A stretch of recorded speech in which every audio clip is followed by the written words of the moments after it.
Hey man, it's me, Kevin Smith. We're here at the IMDb at San Diego Comic-Con 2019. Look, it's the creator and the cast of The Boys. Give it up for him, ladies and gentlemen. Eric, you got a little experience with television. You've been doing shows for a while. One show you created has been on the air for like 96 years, yes. hasn't it? You're jumping into this, and this is adapting work of somebody I deeply love, Garth Ennis's book, The Boys. What'd you feel like? You did it with Seth and Evan as well? Yeah. Like right away, that must feel like money. Like, you know what I'm saying? What does it feel like where you jump into a new show, but you're creating something that's not whole cloth? You're adapting something that a lot of people know and love. It's a lot effing harder, is what it is, because you're playing like the world's most stressful game of Jenga. Because you got to pull these little pieces to make it fit, the medium, and you're like, I hope I'm not the asshole who destroys the thing that I love. Right. So super stressful, but... Is it nice, though, having, you could always be like, oh, if you didn't like it, that was the Seth and Evan shit right there. Yes. So everything anyone loves in the show is my jam. Right. Anything people hate, that's Seth and Evan. And it was just fun, because this is the first time I've been able to be hard rated R and have a super fun, edgy graphic. It's definitely, I think, all of our collective sick senses of humor. So it's been a real blast to be able to do that. I remember reading the book and being like, oh man, could you imagine if they ever did something like this? And now we live in an era where Amazon just backs up the money truck and is like, go ahead, go crazy. I saw what do they call it, the installation? Yeah. Did you guys go play in it? Not yet. Or are you guys we play it on the real thing, the fake thing, or something like that? We'll play. Will you go too? We'll play. Take us through the cast. I'm assuming these are the boys up top. These must be the 7. Take us through the 7 before we go to the boys. Take us through everybody. Although, shit. You're one of the 7. No, it's a mix all around. It's a mix all around. Everyone introduce yourself and the character you play. My name is Chace Crawford. I play the Deep. I'm Dominic Capone and I play Frenchie. Laz Alonso, I play Mother's Milk. Jack Quaid, I play Huey Campbell. Karl Urban, I play Billy Butcher. Eric Kripke, I'm the fluffer. Erin Moriarty, I play Starlight / Annie January. Antony, STARR, I'm Homelander. What's up, Jesse T. Usher? I'm A-Train. Now, for the kids at home, the idea of the boys is that there is the 7 is the Justice League type team that everybody knows and stuff, but they're corrupt and kind of funded, and the boys who are going to expose them over time. Take us into how you extend that over the course of a season. That's an interesting question. When I sat down with Garth and was trying to pick his brain about how to do the show, I asked him what inspired him to make it. And one of the things he said was LA Confidential and James Ellroy stuff. And so I was like, oh, okay, cool. So we'll do a twisty mystery that goes over the 8 episodes of the boys will, Butcher and Huey and the gang will uncover steadily this kind of conspiracy that the superheroes are up to and the corporation that runs them, Vought. So yeah, there's references to the Justice League, but there's also, they live in an Avengers type tower. It's basically they're run by a company, Marvel, that rules the world. And it's the boys equally opportunity offensive to both big labels. Yeah, I think so. And it's just about if superheroes really were in our world, there'd be a huge corporation that monetizes and merchandises them, and it's these guys who are the 99% blue collar guys against the rarefied 1% that they're going to take the assholes down. So if Marvel movies were like the New York Times, The Boys is like the Village Voice, the LA Weekly, we're gonna print the real truth. Oh my God, I'm talking about newspapers in the age of digital. I should update my references. These guys, I know. These guys don't know what a newspaper is. Newspapers. Things we used to read for news. You are first time in anything involving genre for you. This must be completely new. This is groundbreaking for me. Yeah, what's it like to put on a funny costume? Well, I'll tell you what, in this I don't.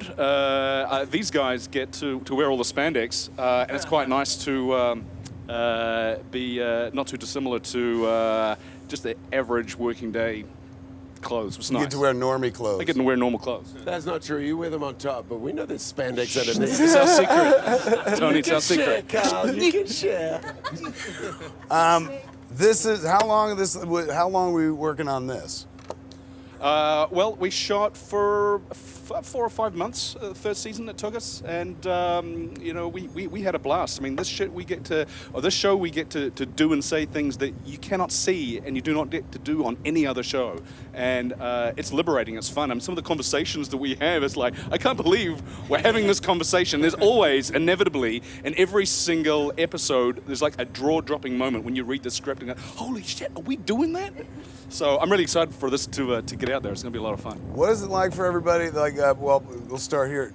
Working on a feature, you're in, you're out in a couple months max. Working on a series, you really get to like pull the taffy on a character and go deep and whatnot.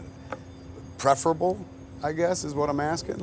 Or are you guys like, I like getting in a movie because we're done in like 2 months? No, I like it, and I think that's part of the appeal and you know, the rise of popularity in television is the fact that you have the opportunity to explore these characters in a far greater depth than you would given the limitations of a 2-hour movie. So and today this is where the best writing is, and we're all thrilled to be a part of it.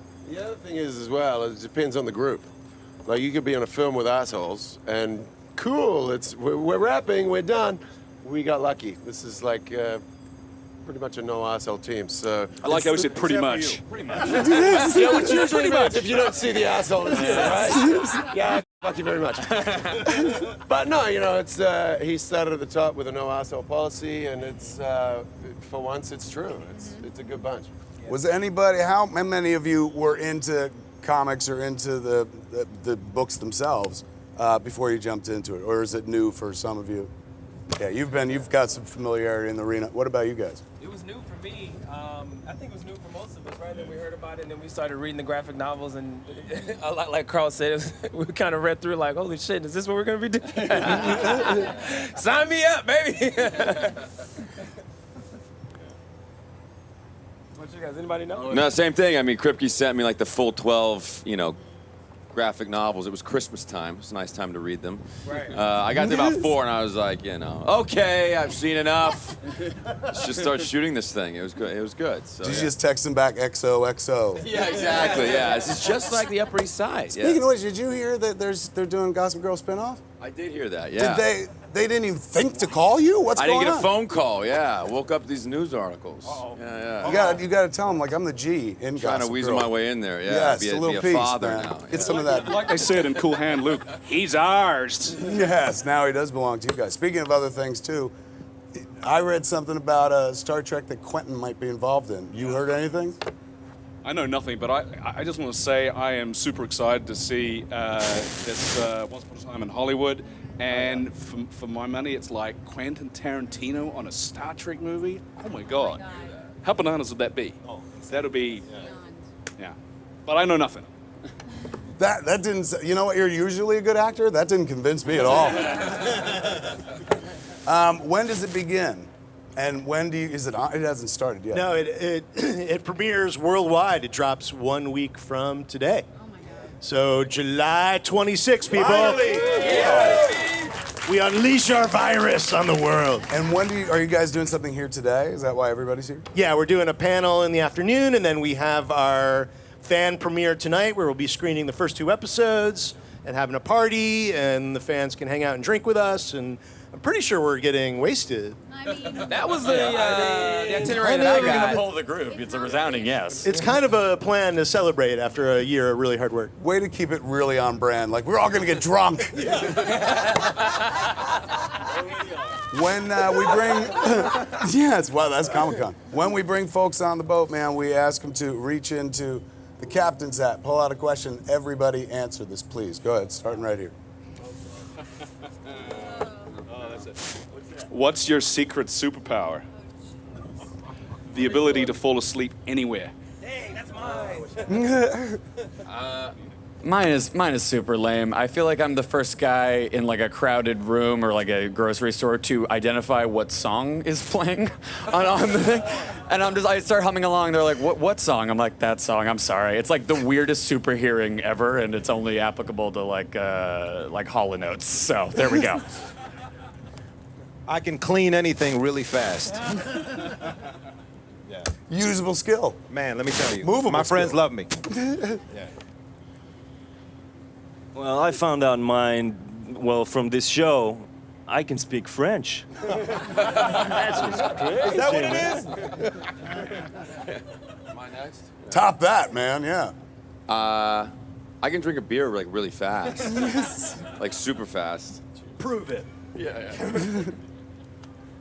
I don't know, maybe my cast can contest to this. I can pretty much go out any night and come to work and crush it on set the next day. It's more than that. Jesse can walk into any town, anywhere, and within 2 minutes, he knows where to go. We're all just waiting here for him to turn up, so where do we go? I do good research. Oh, I might would be vacuuming. I'm not kidding, it's not funny. There is a deep satisfaction that I get from vacuuming, and I do it a lot. Well, I got some work for you. I don't like working for others. I prefer living alone and doing it for myself.